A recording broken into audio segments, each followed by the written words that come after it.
दोस्तों, दो तरह के लोग होते हैं दुनिया में। एक तो वो जो छोटी सी भी प्रॉब्लम आने पर डर जाते हैं, घबरा जाते हैं। दूसरे वो चाहे कितनी भी बड़ी प्रॉब्लम उनकी जिंदगी में आ जाए लेकिन वो हमेशा खुश रहते हैं, दुखी नहीं होते, हर प्रॉब्लम में खुद को संभाल लेते हैं। एक वो जिनके पास सब कुछ होता है फिर भी हमेशा दुखी मिलेंगे, दुखी ही रहते हैं। और दूसरे वो जिनके पास कुछ हो या ना हो लेकिन वो हमेशा खुश मिलते हैं, मुस्कुराते हुए मिलते हैं। आज मैं 3 ऐसी कहानियों के बारे में बताऊंगा जिसके बाद आपकी जिंदगी में कितनी भी परेशानियां क्यों ना आ जाएं, 1000 प्रॉब्लम क्यों ना आ जाएं, लेकिन ये कहानियां आपको हर मुश्किल में खुश रहना सिखा देंगी, हर परेशानी में मुस्कुराना सिखा देगी। हर कहानी से जो भी आप सीखेंगे कमेंट में लिखकर जरूर बताना। तो पहली कहानी, एक फकीर देश की यात्रा करने के लिए निकला। जब रास्ते में रात हो गई तो वो एक व्यक्ति के घर जाकर रुका। उसका नाम आनंद था और आनंद ने फकीर की खूब सेवा की। दूसरे दिन आनंद ने फकीर को एक उपहार देके विदा किया। फकीर आनंद की सेवा से बहुत खुश हुआ और उसे दुआएं देने लगा कि भगवान करे तू दिनों दिन बढ़ता ही रहे। फकीर की यह बात सुनकर आनंद हंसने लगा, कहने लगा, अरे फकीर, जो भी अभी है वो भी नहीं रहने वाला। फकीर आनंद की तरफ देखता ही रह गया। कुछ वर्षों के बाद फकीर फिर से आनंद के घर आया और आकर देखा कि सारी संपत्ति, सारी दौलत, सब कुछ खत्म हो गई है। उसे पता चला कि आनंद अब किसी बड़े जमींदार के यहाँ पे नौकरी करता है। फकीर तभी आनंद से मिलने गया। उस आनंद ने इतने बुरे हालातों में भी खुश होकर उसका स्वागत किया। झोपड़ी में फटी चटाई पर बिठाया और खाने के लिए जो सूखी रोटी उसके लिए थी वो उसने उस फकीर को दे दी। दूसरे दिन जाते समय फकीर की आंखों में आंसू थे।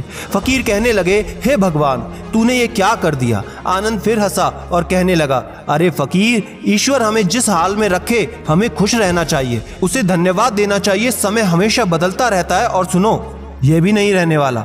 फकीर सोचने लगा कि मैं तो सिर्फ भेष से फकीर हूँ लेकिन सच्चा फकीर तो तू है आनंद।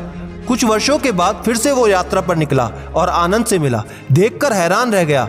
आनंद अब जमींदारों का भी जमींदार बन गया था। उसे मालूम हुआ कि जिस जमींदार के यहाँ पे आनंद नौकरी करता था उसके कोई संतान नहीं थी। मरते वक्त जमींदार ने अपनी सारी जायदाद आनंद को दे दी। फकीर बहुत खुश हुआ और उसने कहा कि अच्छा हुआ वो जमाना गुजर गया, भगवान करे अब तुम ऐसे ही बने रहो। ये सुनकर आनंद फिर से हंसने लगा और कहने लगा कि फकीर, अभी भी तेरी नादानी बनी ही हुई है। फकीर ने पूछा कि क्या ये भी नहीं रहने वाला।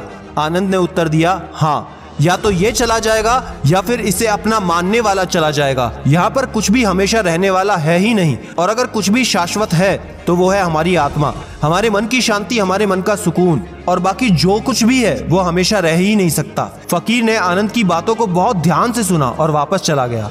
फकीर कुछ सालों के बाद जब वापस उसी गांव से गुजरा तो आनंद का वो महल तो था लेकिन उसमें आनंद नहीं था। उसमें कबूतर गुटरगू कर रहे थे क्योंकि आनंद अब इस दुनिया में नहीं था। वो फकीर मन ही मन सोचने लगा कि ये इंसान जिन चीजों के लिए परेशान रहता है, दुखी रहता है, वो हमेशा रहने वाली है ही नहीं।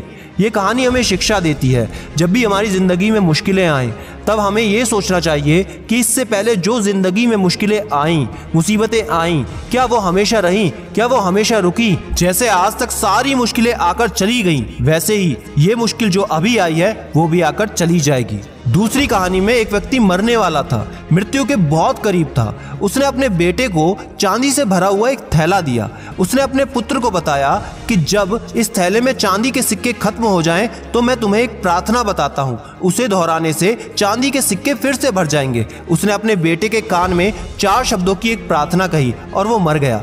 बेटा चांदी से भरा थैला पाकर बहुत खुश था और वो उसे खर्च करने में लग गया। वो थैला इतना बड़ा था कि उसे खर्च करने में कई साल लग गए, लेकिन इस बीच वो 4 शब्दों की वो प्रार्थना भूल ही गया था। जब थैले के सारे चांदी के सिक्के खत्म हो गए तो उसने याद किया कि वो 4 शब्दों की प्रार्थना क्या थी। उसने बहुत कोशिश की लेकिन उसे याद नहीं आया। फिर उसने लोगों से पूछना शुरू किया। उसने पड़ोसी से पूछा कि तुम क्या ऐसी प्रार्थना जानते हो जिसमें सिर्फ 4 शब्द हों। पड़ोसी ने कहा, हाँ, मुझे 4 शब्दों की प्रार्थना मालूम है कि ईश्वर मेरी मदद करो। ये सुनकर उसे लगा कि ये वो शब्द नहीं है, मेरे पिताजी द्वारा बताए गए शब्द कुछ अलग थे। उसने बहुत सारे शब्दों को बार बार जोड़कर दोहरा कर देखा लेकिन उस खाली थैले में सिक्के बढ़े ही नहीं। वो मन ही मन बहुत दुखी हो गया। फिर वो एक ब्राह्मण से मिला। ब्राह्मण ने कहा, तुम ये प्रार्थना करो कि ईश्वर तुम महान हो। लेकिन इस प्रार्थना से भी कुछ नहीं हुआ। फिर उसे एक धनी इंसान मिला। उसने कहा, तुम ये प्रार्थना करो, ईश्वर मुझे धन दो। लेकिन इससे भी कोई फायदा नहीं हुआ। आखिर में वो उदास होकर घर पर बैठ गया।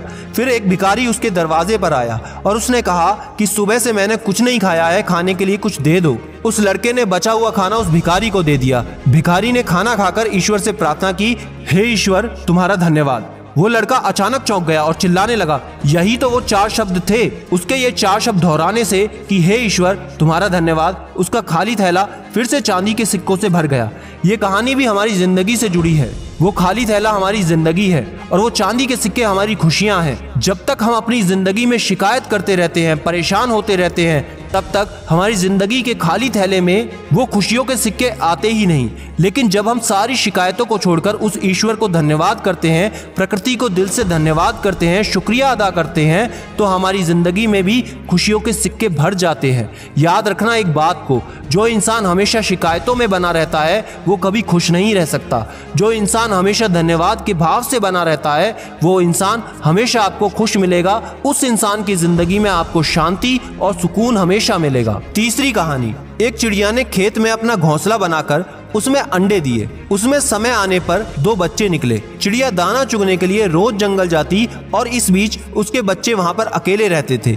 चिड़िया जब लौट कर आती तो बच्चे बहुत खुश होते थे, उसका लाया हुआ दाना चुगते थे। एक रोज लौटने पर चिड़िया ने देखा कि उसके बच्चे बहुत डरे हुए हैं। उसने बच्चों से पूछा क्या हुआ। बच्चों ने कहा आज खेत का मालिक आया था, वो कह रहा था कि फसल पक चुकी है, बेटों से कल कटाई के लिए कहेगा। इस तरह तो हमारा घोंसला भी टूट जाएगा, हम कहाँ रहेंगे। चिड़िया बोली फिक्र ना करो, अभी खेत नहीं कटेगा। और अगले दिन सच में ऐसा ही हुआ। बच्चे बेफिक्र हो गए। एक हफ्ते बाद चिड़िया को फिर बच्चे डरे हुए मिले। वो बच्चे बोले किसान आज फिर आया था और बोल रहा था कल नौकरों को भेजकर खेत को कटवा देगा। इस बार फिर चिड़िया ने कहा तुम चिंता ना करो, कुछ भी नहीं होगा। और सच में कुछ भी नहीं हुआ।